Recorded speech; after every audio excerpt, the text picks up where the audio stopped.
how to turn on or turn off camera sharing as a webcam on the Samsung Galaxy S24 series.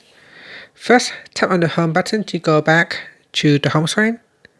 From the home screen, swipe down at the top, then tap on the settings icon.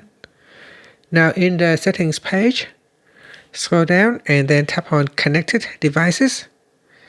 In here, go down and then tap on camera sharing. Tap on the toggle button to turn it off or switch it on.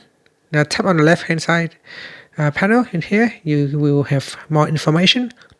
So say that use this phone's camera as a webcam for a nearby Galaxy tablet. For camera sharing to work, both devices need to be on the same Wi-Fi network. They need to both have Bluetooth turn on and camera sharing turn on. And that's it. After that, you can tap on the home button to go back to the home screen. Thank you for watching this video. Please like and subscribe to my channel for more videos.